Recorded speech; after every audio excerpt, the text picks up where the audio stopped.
Can-Am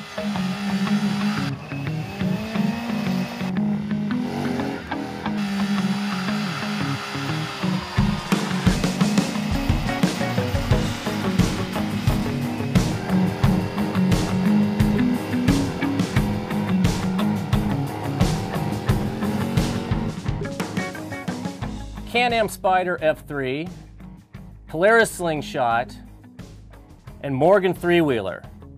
Is that a motorcycle shootout? Well, technically it is a motorcycle shootout because government regulators all over the country call these vehicles motorcycles. So, we're Motorcycle.com, we're going to review them. Half of Texas disagrees. So there's a problem already with the Slingshot in Texas, because Texas approved it as a motorcycle, and then dealers started trying to register them, or they were about to, and I guess the DMV said, you can't register these as motorcycles because our definition of motorcycle includes a saddle that goes between the rider's legs, and this has two sports car-like bucket seats and 3 pedals on the floor and steering wheel in front. And I guess that combination altogether makes Texas DMV say it's a car. As an industry, I think we kind of got to take the position that yes, these are motorcycles. They're power sports products, they're not 4-wheel passenger cars. And they kind of kicked off with the Can-Am Spyder. It came out in 2008, I think. It gave a different kind of paradigm to what a motorcycle is. 2 wheels in front, 1 in back, and you actually straddle it and you have handlebars. And now Polaris is taking advantage of the 3-wheel market by building what looks kind of like a car, but it's a 3-wheeler, and in most cases it's judged as a motorcycle. And Morgan, they also took advantage of regulators decades ago when they could register it as a motorcycle. And so they're 3-wheelers, but we're calling them motorcycles for this one. Yeah, a quick little history of the Morgan. 1919 to 1950, the original Morgan 3-wheelers were produced. The last one rolled off the old Morgan production line in 1953. Took a long hiatus, about 2012 or so. They're back, and hasn't really changed much. 1.9, we'll round up and call it a 2-liter S&S X-Wedge V-twin.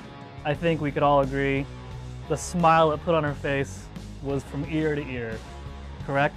The cool factor is off the charts on the Morgan. Really, it feels like you're firing up a World War I fighter plane. I want to yell contact whenever I press the starter button on the thing. And Clear prop. Clear prop, yeah. And it just makes you smile, no matter if you're driving in town or on a canyon road. It's just a real delight to drive. Well, it made us smile also, Kev, because we didn't have to pay for it. Right. That particular Morgan that we tested was $78,000 compared to $20,000 for our Slingshot here and $21,000 for the F3 Spyder that we had.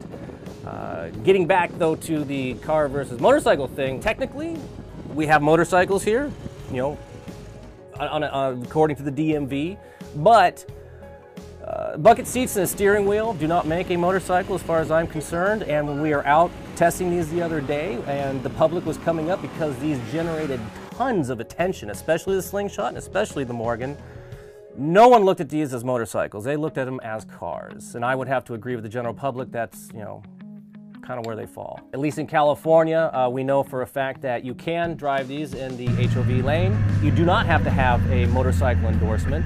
And with the Slingshot and the Morgan, you do not have to wear a helmet because they have seat belts. The Can-Am, you do have to wear a helmet because there is no seat belt. Can-Am definitely veers more towards the motorcycle than the Morgan and the Slingshot. But I think we should really get onto the performance aspect of these vehicles because that's the more exciting topic of discussion, I believe. Which I think we might have a little difference of opinion here with our Porsche driving car guy, Sean. The rest of us motorcycle guys who rarely get into these things, we felt that the Slingshot was actually really good, especially for the price point of $20,000. At 20 grand, it's the cheapest vehicle of the bunch, even cheaper than the Spyder. And so there's a lot of value there, and no matter where we went on it, it attracts attention. That might get tiring over the long haul, but for people who desire attention, boy, it's hard to beat that one. Right. In the rearview mirror, coming up behind someone when they can't see the side and the back, It does. I think you said it looks like an LMP car, you know, like a Le Mans race car coming up at you, and it really does. Kevin pulled up this alley this morning, and I looked at it, and I'm a pretty big critic of it. And I looked at it, I'm like, man, that looks awesome. It changes as soon as you get to 90 degrees. The front looks incredible. The funny thing is, though, your neighbor who was just walking down and saw the Slingshot, I asked him, what do you think about the looks? He goes, yeah, the back kind of looks like it's not finished, but when you're sitting in the driver's seat looking forward, who cares what the back end looks like? I mean, he's got a point. Sure. Yeah, those are the people you just passed. So the Can-Am Spyder, this is the new F3 model. It's got their new 3-cylinder motor, which is a big upgrade over the old twin. It's a 1330cc liquid-cooled motor, and with the Spyder being the lightest vehicle here, it has the best power-to-weight ratio of the group. The Morgan three-wheeler is powered by the 1980cc V-twin S&S motor.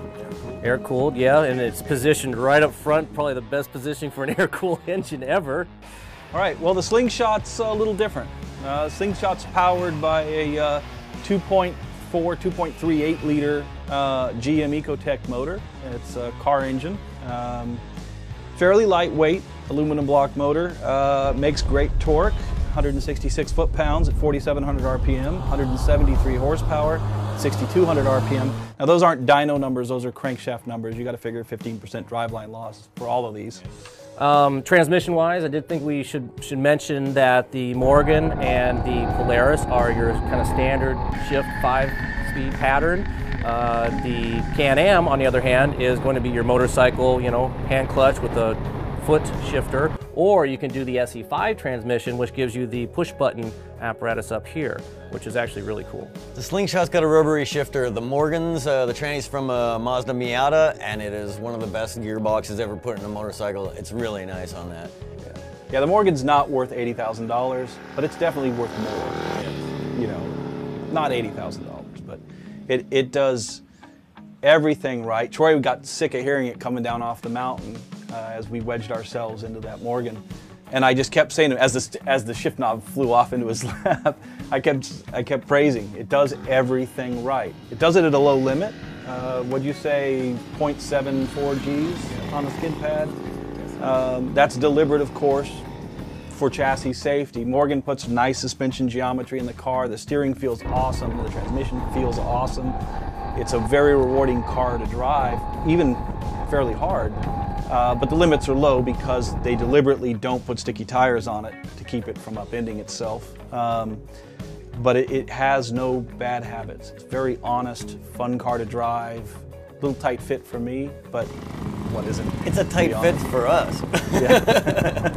For the purists out there too, I think they're going to like the Morgan because it's, you know, technology free. There's no ABS, there's no traction control. It's manual brakes, manual steering, and you know, for the enthusiasts out there, it's like you're saying, Sean, at a lower threshold, super fun to drive.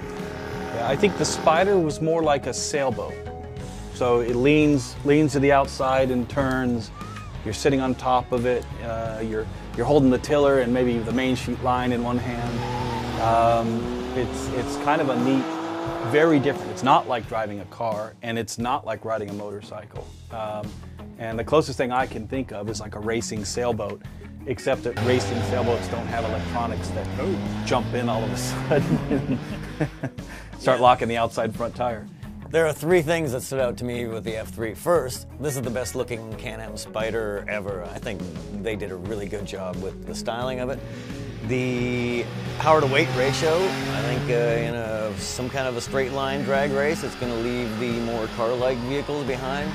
And then the third thing, when we're going around the canyons, when we're having fun in the Morgan, even at its low limits, the Can-Am, the stability control, even though the limits are looser than the first ones, it still jumps in way before you want to. And there was a couple corners where I'm just plowing through the corner, and then all of a sudden the brakes get clamped on, which surprised me. And unless you learn how to ride within its limits, it can be frustrating to try to go quickly on it. I think for a lot of people who are interested in buying a Spyder, I think the threshold for the stability control is still going to be fun for them. You can still definitely have fun on it. But for somebody who's has some experience with high performance driving or riding, it'll get frustrating trying to charge a corner. That's the worst part, is when you try and get into a corner, you start steering the wheels, the stability control senses it's pushing, and then it wants to put on the brakes and slow you down, which is really intrusive. Even though bang for the buck wise nothing can touch the Slingshot, it's got the torque and the power, and it's got the tires and the cup holders. Yeah, it doesn't have that feel, and I suspect, going from shifter cart setup and road race car setup and stuff like that, that we've got something of a caster issue, a lack of camber. It's probably got quite a bit of toe in. These are tuning things that are done to the cars, in particular on racetracks, to make them steer less. So if you got a lack of rear grip, you take grip out of the front. You do that by taking caster out of it. You do it by taking camber out of it. You do that by adding toe in like a street car, so that it doesn't grip so hard mid-corner. Unfortunately, it's done to such an extent to keep this car safe, compensating for that single rear tire, that they've taken so much caster out of it that it has basically no self-centering in steering. You can drive it down the road, go like that, the steering wheel let off, and the car will just make an arc to the left. Talking about dynamics and going fast, Tom and I think we're talking about this the other day. With the Morgan, I think we all agree, the Morgan is a lot of fun even going slow.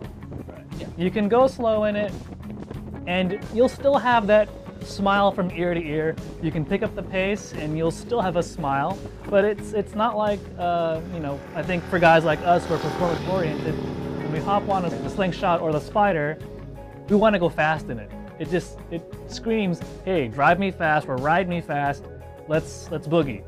The Morgan, it's like, hey man, let's just go for a cruise. Let's just hang out, have a good time, and that's okay. But when you start to experience the limits of the Slingshot and the Spyder, all four of us got a little bit... It's opposite. The Morgan, low limits, but you can push it as hard as you want to, and it's still fun, and it behaves. The other two, you push them, and they basically give up. They just say, no, we don't play this game. And it's the opposite, because they look fast, but hate it when you try to make them go fast. I disagree with that. I think the Slingshot does great when you try and go fast and you have the stability control shut off. The steering isn't great. I've driven many cars with better steering, but as far as pushing the limits, I know I'll go faster on a Slingshot than I will on a Morgan any day. Let's factor in what the buyer of these vehicles are. I don't think a guy looking at an $80,000 Morgan is going to be paying too much attention to a $20,000 Slingshot. Possibly, but maybe not. Like, you know, as we brought this up, we've had neighbors coming over going, oh my God, that's super cool. And like our TV producer neighbor next door is like, this thing would be awesome for me to ride to work into Culver City every day. I can get into the HOV lane, it's convertible, it looks badass. And it'll piss my neighbors off, right? Because of the jealousy. Because they'll be jealous. Yeah. They'll be jealous of it, and that's something we did see. I have to concede. Bang for the buck. Nothing can touch the Slingshot with three wheels. Polaris has really nailed a certain consumer in the market that this, again, it's affordable, man. It's $20,000. There's nobody I've run into so far that's when I tell them it costs $20,000, they think that's expensive. Everybody thinks, wow, that's all? They expect it to be more. Right. Well, even the Morgan, I mean, yes, the one we tested was 80, but you can get the base. It's too much. It's still a lot. Don't get me wrong, it's still a lot, but there's lesser expensive versions of that three-wheeler. The base model's about 50, which is a lot, don't get me wrong. So I think what it comes down to is the technicality that these things are classified as motorcycles according to the DMV. We grasp onto that to go out and test these things as a novel, something outside of the normal two-wheel motorcycles that we test every time. I believe we are of the opinion that one of these is close to a motorcycle, the other two are not. But that shouldn't, you know, sway anybody from not going out and checking out a Polaris or a Morgan if you can afford it, because all three of them are actually really cool vehicles. We had a lot of grins when we were driving these things around. It was really a good day. Yeah, can't argue with that. So go to motorcycle.com. We'll have a ton more information and technical details about what it was like to take these guys out and spin them around the neighborhood for the day, and we'll see you there.